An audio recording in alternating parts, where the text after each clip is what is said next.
¿Qué tal? Buenas noches. Bueno, como dije en la primera reunión virtual que tuvimos, vamos a aprovechar estas primeras semanas, por lo menos esta y la que viene, para tratar de ponernos al día con las dos clases que hemos perdido por la cuestión de la cuarentena. Y aprovechando un poco que la clase 3 es una clase no tan extensa, me viene bien como para efectivamente subir o transmitirles dos clases virtuales, la de la clase que hoy vamos a dar, insisto, la número 3, y la clase 4 que estaré subiendo seguramente el día viernes. En la clase de hoy nosotros vamos a ver la teoría del fruto del árbol venenoso, es decir, y su consecuencia, la regla de exclusión. Y de alguna manera la clase número 3 cierra, junto con las dos que tuvimos de forma presencial y estas dos que hemos hecho en la modalidad virtual, una etapa en la cursada en donde nosotros vemos la prueba desde un plano o desde un punto de vista general. Ustedes vieron que el Código Penal lo tienen que tener presente, se divide en una parte general y una parte especial. Bueno, la cursada de alguna manera también respeta la misma metodología. Estos primeros encuentros en donde nosotros vemos historia, vemos noción de prueba, en donde vemos el impacto que tiene la prueba dentro del proceso penal y en particular dentro de los actores procesales en el mismo. Todo eso hace a una visión global de la prueba dentro de una investigación criminal. En cambio, a partir del viernes ya nosotros nos vamos a encontrar con clases que apuntan a un desarrollo puntualizado de cada uno de los medios probatorios, medios en el sentido de Cafferata, ¿se acuerdan? Esa reglamentación de las pruebas admitidas dentro de nuestro sistema. Bueno, nosotros nos vamos a focalizar a profundizar cada una de estas regulaciones, empezando por dos medios probatorios que por historia y por trascendencia y hasta por casuística tienen un impacto muy importante dentro del proceso, que son el peritaje, así se dice, y la prueba más antigua de todas, que es la testimonial. Por supuesto que sucede esto en el desarrollo de la cursada, que vamos a tener clases que son cortas como la que vamos a ver hoy, y clases que son más extensas dentro de lo que es el cuadernillo, como las que abordan peritaje y testimonial. Por ende, seguro, el viernes veamos de la clase número 4 una mitad y dejemos para la semana subsiguiente otra mitad, para poder dedicarle el tiempo adecuado y además para que el video no sea muy extenso, cosa que no es muy recomendable en este tipo de modalidad, como para que ustedes no pierdan la atención. Bueno, dicho eso, entonces, nosotros nos vamos a valer, como en la clase pasada, de una filmina de PowerPoint para que puedan seguir cómodamente y sin perdernos lo que voy explicando. Y lo ideal sería que lo apunten. Recuerden que todo lo que nosotros vamos a estar viendo en estas clases virtuales no desarrolla al pie de la letra del cuadernillo, sino que sigue su sistema y de alguna manera sirve de herramienta interpretativa. Naturalmente, cuando uno cualquier material bibliográfico lo agarra por primera vez, puede haber conceptos o ideas o términos o ejemplos que no son del todo entendibles, y por eso se hace necesario el acompañamiento docente, ¿no? Para ir tratando de limar esas asperezas terminológicas que no entendemos, o la forma o la pluma que utiliza el autor, que de repente no nos hacen entrar en una interpretación que no terminamos de acabar. Y bueno, de alguna manera la idea de las filminas es acompañar ese entendimiento y que les sea más fácil la lectura. Bien, entonces, como les habíamos dicho en la clase número 3 de hoy, vamos a ver teoría del fruto del árbol venenoso. Antes de arrancar, digamos, puntualmente sobre esta teoría, habría que ver o hacer una introducción en dónde se inserta, ¿no?, esta teoría, o sea, de dónde viene, cuál es la base sobre la que se construye esta teoría. Y esto es importante porque si no entendemos este antecedente que vamos a tratar en breves minutos, no podríamos llegar o alcanzar una comprensión total de lo que se habla cuando hablamos de reglas de exclusión probatoria, ¿no? Nosotros sabemos que, a partir de lo que hemos visto en las clases previas, de la función del rol importantísimo que tiene en los procesos penales de la actualidad, en la mayoría de los sistemas procesales del mundo, y que es, digamos, el vector más importante sobre el que se construyen las decisiones judiciales. Eso nos tuvo que haber quedado bien claro después de las primeras 4 clases. También hemos dicho, en algún momento de la cursada, que en particular en nuestro sistema, acuérdense, los sistemas de valoración, en el caso de la Argentina, rige, como en tantos otros, el de la sana crítica racional, y dentro de este sistema también tiene vigencia un principio que es el de la libertad probatoria, que lo hemos desarrollado. La libertad probatoria como principio implica que todos los supuestos de hecho que nosotros querramos verificar, probar en un proceso penal, pueden, valga la redundancia, ser probados, ser demostrados por cualquier tipo de medio probatorio. No necesariamente aquellos que están regulados en el Código Penal, sino hasta aquellos que, por diversos motivos, quizás hasta cuestiones de tecnología, no están terminantemente previstos en nuestro código. O sea, ese es el principio general que rige en cuanto a la actividad probatoria de las partes en un proceso penal. Sin embargo, este principio, como tantos otros, no es absoluto, ¿no? Tiene condicionantes, tiene límites. Y esos límites quedan trazados fundamentalmente ¿en qué? Esto se lo preguntaría si estuviéramos haciendo una clase online o si estuviéramos de forma presencial. ¿Dónde creen ustedes que está el primer coto, el primer límite, el primer condicionante del principio de libertad probatoria? Por supuesto, en la Constitución Nacional, en donde se consagran fundamentalmente los derechos y garantías de las personas, en el caso de la República Argentina, que rigen para todo el derecho, pero cumple una función muy presente en lo que hace al derecho penal y al sistema penal, ¿de acuerdo? Entonces sabemos que si bien hay un principio, el principio de libertad probatoria, este principio queda condicionado por la Constitución y todas las normas de menor jerarquía que la suceden, ¿de acuerdo?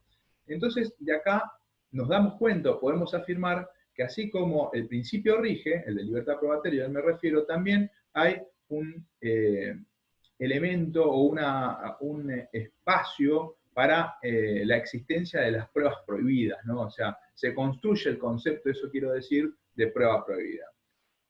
La doctrina clasifica la prueba prohibida en 2 grandes grupos, ¿no? Que si bien no es en lo que quiero que ustedes se detengan o no es lo más importante de alguna manera incorporar férreamente dentro del conocimiento que ustedes están aprendiendo en la cursada, sí es interesante a los efectos de poder ir acomodando los contenidos o los temas que vamos viendo. Esos 2 grandes grupos son, por un lado, la conocida como prueba ilícita, que es particularmente aquella prueba que atenta contra los derechos y garantías establecidos explícitamente en la Constitución Nacional y en los tratados internacionales, con esa jerarquía, conforme al artículo 75, inciso 22. Y ejemplos tenemos muchísimos, ¿no? Como por ejemplo un allanamiento realizado de forma ilegal, es decir, sin cumplir con los recaudos establecidos procesalmente y que atentan, vulneran la garantía de inviolabilidad del domicilio establecida en la Constitución Nacional. Y podemos citar un montón de otros ejemplos, pero y ustedes lo tienen presente. A lo largo de esta clase vamos a echar manos sobre muchísimos ejemplos casuísticos, así que no los quiero quemar todos ahora. Y el otro gran grupo es el de, como dice la Filmina, la prueba ilegítima, donde también hay una vulneración de una norma, pero esa norma ya no es en particular un derecho, una garantía consagrada a nivel constitucional, sino que de repente es la vulneración, el atentado contra alguna norma procesal particular que hace al procedimiento, que por supuesto invalida la prueba como tal, pero que no violenta directamente el mandato constitucional. Son cuestiones más bien que, si bien se está yendo en contra de lo establecido por la ley, atenta particularmente con una cuestión procedimental que no hace de forma por lo menos inmediata a la manda constitucional. Entonces ahí tenemos los dos grandes grupos de prueba ilícita y prueba ilegítima. Cuando hablamos de la teoría del fruto del árbol venenoso, fundamentalmente estamos hablando de una teoría que es resultado más bien del primer grupo de prueba ilícita. Por eso su noción, la de la teoría y la de la regla de exclusión probatoria consecuente, es justamente la de una reacción ante pruebas que se producen dentro de un proceso penal y que son contrarias a la Constitución Nacional, por ende inadmisibles procesalmente. Es decir, que la teoría del árbol venenoso se encuentra estrechamente ligada fundamentalmente a lo que hace al grupo de la prueba ilícita.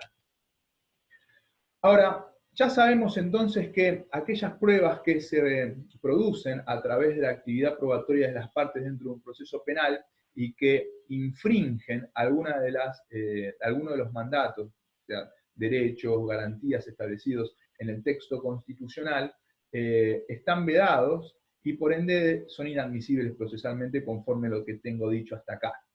Sin embargo, existe la problemática de establecer cuál es el alcance de esta regla, ¿no?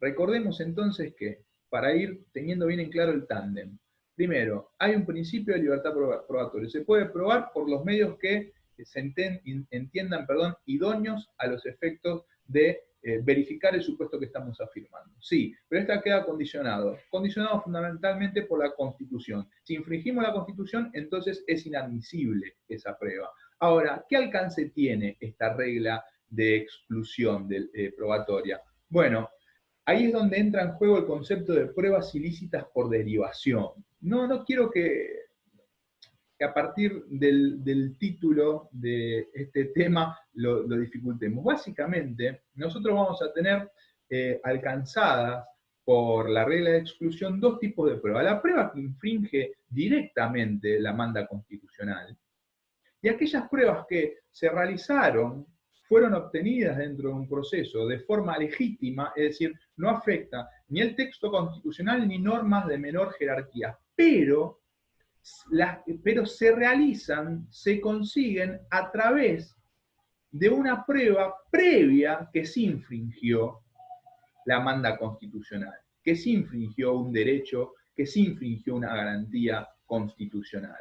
Entonces, si nosotros hiciéramos una cadena de causalidad y tuviéramos a partir de esta cadena, supongamos, 3 pruebas consecutivas, A, B y C, siendo que B y C siempre se van a realizar porque la primera existe. Entonces, para el investigador realiza un allanamiento. Del allanamiento encuentra de repente información contable o a partir de los peritajes sobre las computadoras se obtienen direcciones, nombres, y a partir de eso se realizan otros allanamientos en otros lugares donde en definitiva se puede dar, el allanamiento puede dar resultado positivo y supongamos que nos encontramos con narcóticos o con armas de fuego. Bueno, perfecto, el segundo allanamiento que se realiza, o el peritaje sobre el narcótico que se secuestra en el segundo allanamiento, que sería una tercera prueba, tenemos allanamiento 1, allanamiento 2, peritaje sobre los narcóticos.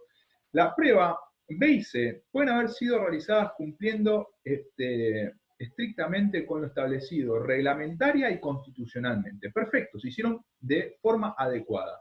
Ahora, ustedes saben mejor que yo cuáles son los requisitos para llevar adelante un allanamiento de forma legítima, los requisitos que establece el Código Procesal Penal de la Nación.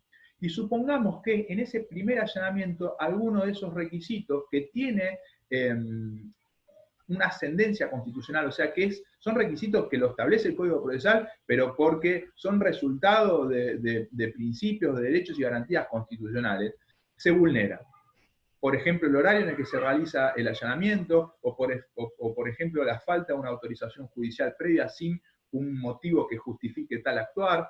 Entonces, nos encontramos frente a 3 pruebas consecutivas, en donde la segunda y la tercera, en donde B y C se realizaron respetando la normativa que la regula, pero son derivadas a nivel investigativo de una primera que no cumple con el mandato legal.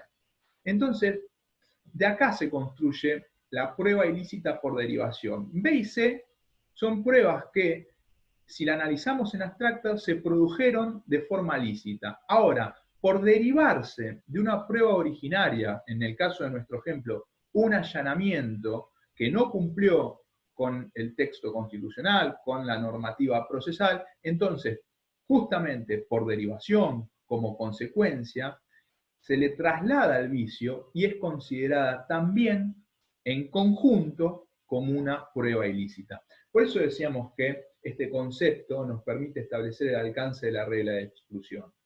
Repasemos una vez más. B y C se realizan de forma, si la analizáramos individualmente, de forma adecuada a lo que se establece legal y procesalmente. Sin embargo, por el hecho de ser una prueba derivada en la investigación criminal de una primera allanamiento que no cumplió con la manda constitucional, entonces se traslada el vicio de la primera y por derivación son consideradas todas pruebas ilícitas. De ahí que nosotros, o que yo pongo en la femina, que la función principal de este concepto es permitir determinar el alcance de la regla de exclusión, hasta qué pruebas alcanza dentro de un proceso penal, y tiene que ver con un análisis de causalidad. Nosotros tenemos que, cuando analizamos si una prueba está alcanzada por este principio de ilicitud por derivación, tenemos que ver si efectivamente la realización de la misma dependió de la información que hemos obtenido de las pruebas previas que se hayan realizado, y si esas pruebas previas que se realizaron son o no son legítimas, son o no son lícitas, mejor dicho, utilizando los términos de la clasificación previa. Esto encierra básicamente la lógica fundamental de la teoría del fruto del árbol venenoso, ¿no? Porque cuando hablamos de esta teoría no hablamos simplemente de, bueno, hay un principio de libertad probatoria, pero hay pruebas prohibidas, y si la prueba incumple con lo que manda la Constitución, entonces es inadmisible procesalmente. No, esa no es la teoría del árbol venenoso. La teoría del árbol venenoso es esa prueba que se realizó sin cumplir con los recaudos legales necesarios, vicia a las demás que se realizaron por la existencia misma de esa prueba dentro del proceso penal. Esa es la teoría, esa es la esencia de la teoría del fruto del árbol venenoso. Puntualmente, entonces, decimos, a modo de conclusión, que son pruebas adquiridas de modo regular, por supuesto, y con todas las garantías de la ley, pero a la que se accede a merced del conocimiento aprendido en forma ilegal por una prueba previa. Nosotros ya hemos citado un largo ejemplo, pero acá cito otros, ¿no? Sentencias en donde que se basan en escuchas telefónicas clandestinas, confesiones obtenidas por torturas, allanamientos ilegales, de los cuales se obtiene información que son utilizadas a lo largo del proceso para realizar otras pruebas que, si bien son legítimas, se realizaron pura y exclusivamente por esa información obtenida de una prueba ilícita. ¿De acuerdo? ¿Cuál es el origen de esta teoría? Bueno, el origen fundamental es un caso en los Estados Unidos, el caso Silverthorne Lumber Company contra Estados Unidos, en el que el Estado, el órgano de las fuerzas de seguridad, realizan un allanamiento en incumplimiento. Básicamente es similar al ejemplo que mencionábamos hace un momento, ¿no? En realidad, el ejemplo en el que terminamos siempre recalando, el fundamental, el más claro, es el del allanamiento, si bien tenemos, por supuesto, como lo mencioné, la posibilidad de confesión por tortura o escuchas telefónicas clandestinas, pero siempre se tiende a utilizar el allanamiento, y un poco tiene que ver con su origen. Fue un allanamiento ilegal realizado en los Estados Unidos sobre una compañía de la que se obtuvo información contable y sobre la que después se realizaron otros medios probatorios que fueron resultado puro y exclusivo de la información obtenida de forma ilícita por las fuerzas de seguridad. Ahora, así como la libertad probatoria encuentra su límite en la Constitución y en las normas procesales, que construyen, que le dan basamento a esta regla de exclusión, también este principio de exclusión tiene excepciones. Fundamentalmente, bueno, ustedes van a encontrar en el texto 3 o 4, algunas son un tanto confusas desde lo doctrinario como para poder abordar. Fundamentalmente lo que quiero que ustedes tengan en claro son estas dos teorías o estas dos variables excepcionales dentro de la regla de exclusión. Una es la teoría de la fuente independiente y otra la teoría del descubrimiento inevitable. La de la fuente independiente es muy simple. Lo que se analiza jurisprudencialmente es, bueno, está bien. La segunda prueba se obtuvo a partir de una prueba anterior que estaba viciada. Esto queda claro. Ahora, yo hubiera podido obtener la información por la que se realiza la segunda prueba por un medio distinto al que se realizó y que efectivamente estaba viciado, supongamos, para ser claros. Nosotros realizamos, insisto, un allanamiento de forma clandestina, sin cumplir los recaudos, y de ahí nos hacemos de una información que nos permite realizar un segundo allanamiento o realizar un peritaje balístico o realizar un peritaje químico sobre las sustancias secuestradas. Ahora, el allanamiento al incumplir vicia al segundo o tercer medio probatorio como veníamos repasando hace un momento.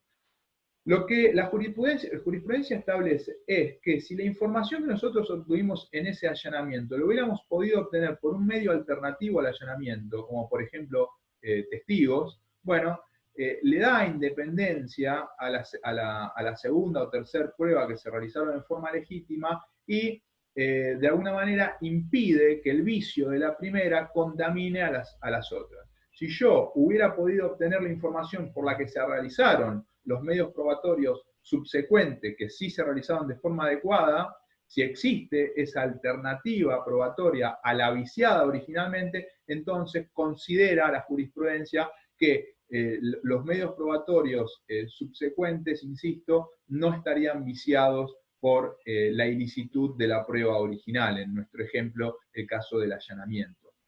De repente este renglón de la explicación merecería un contacto entre nosotros como para que yo me quede tranquilo de que ustedes lo hayan entendido.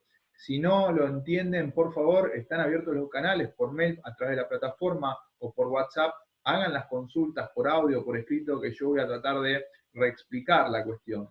Entiendo que con lo dicho tendría que alcanzarse el entendimiento de lo que es una teoría de la fuente independiente, pero cualquier cosa estoy a disposición. Y el otro es teoría del descubrimiento inevitable. Bueno, básicamente persigue una lógica similar a la teoría de la fuente independiente, pero no depende de que haya un medio probatorio alternativo al viciado, sino que lo que se dice es, si se hubiera obtenido una prueba por el desarrollo normal de los hechos, distinta a la viciada. A ver, otra vez con el tema del allanamiento. Se allana la sede administrativa de una empresa. Ese allanamiento se realiza sin cumplir con los recaudos establecidos por la Constitución y las normas procesales. Bien, ahí hay un vicio, ahí hay una prueba ilícita. A partir de ese allanamiento ilícito se realizan peritajes contables sobre la documental secuestrada. A partir del peritaje contable, que sí cumple con los recaudos normativos, se puede probar fuertemente un caso de defraudación conforme al Código Penal de la Nación. ¿Qué pasa? Como el allanamiento, en mi ejemplo, se realizó de forma ilícita, podríamos decir que el peritaje contable subsiguiente, a partir de la teoría del fruto del árbol venenoso, es alcanzado y por ende es inadmisible procesalmente. Sin embargo, ¿qué es lo que pasa en sociedades comerciales dentro de nuestro sistema? A partir de la normativa societaria, al final del ciclo del ejercicio, debe el órgano de administración de las sociedades realizar un balance y rendir cuentas al órgano de gobierno de la sociedad, ¿no? Debe dar explicación, debe poner en conocimiento las finanzas de la empresa, los resultados de la misma, la explicación de esa dinámica. ¿Qué es lo que sucede? Si nosotros evidenciamos que digamos, la documental contable surge los hechos o las pruebas fundamentales que demuestran la defraudación, es inevitable que en toda sociedad comercial al cierre de ejercicio se produzca este balance y explicación. O sea, hubiera sido inevitable que el órgano de gobierno se entere de faltantes de fondos, malversación de los mismos, porque por una cuestión legal, toda sociedad comercial al cierre de ejercicios tiene que realizar una reunión del estilo. Entonces, por más de que no se hubiera realizado el allanamiento, la información que hace a el tronco probatorio fundamental en el caso de nuestra defraudación se hubiera obtenido al momento del cierre del ejercicio, como comentaba hace un momento. Entonces, el curso mismo de lo y normal de los hechos hubiera de alguna manera implicado el conocimiento por parte de los afectados de esta situación, más allá del allanamiento que se realizó de forma ilegítima y con la cual nosotros pudimos encontrarnos con ese documental contable previo al cierre mismo del ejercicio de la sociedad comercial. Entonces, así las cosas, el curso normal de la vida interna de una sociedad hubiera dado el mismo resultado que si no se realizara el allanamiento. En estos casos, al igual que en la teoría de la fuente independiente, sí, esto también es cuestión de hecho y prueba, o sea, las partes interesadas en que una prueba sea declarada admisible o inadmisible van a abogar demostrando de si efectivamente la prueba se hubiera obtenido o no se hubiera obtenido con el curso normal de las cosas. Yo lo pongo como ejemplo para que ustedes por lo menos puedan percibir cuál es la naturaleza, cuál es la dinámica de esta excepción a la regla de exclusión probatoria, ¿no? Pero en el caso, esto no es taxativo, en el caso a caso se analizará y como decía, una cuestión de hecho y prueba, se admitirá la posibilidad de que prime esta excepción a la regla o no.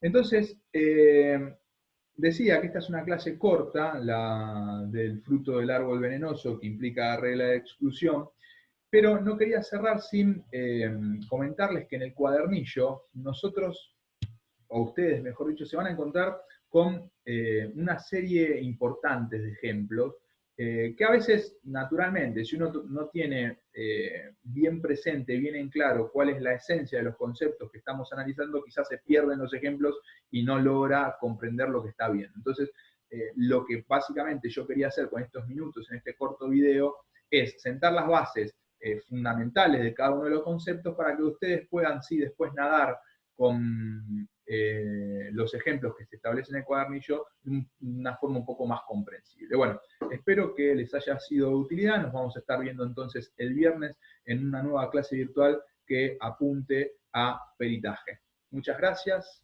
Buenas noches.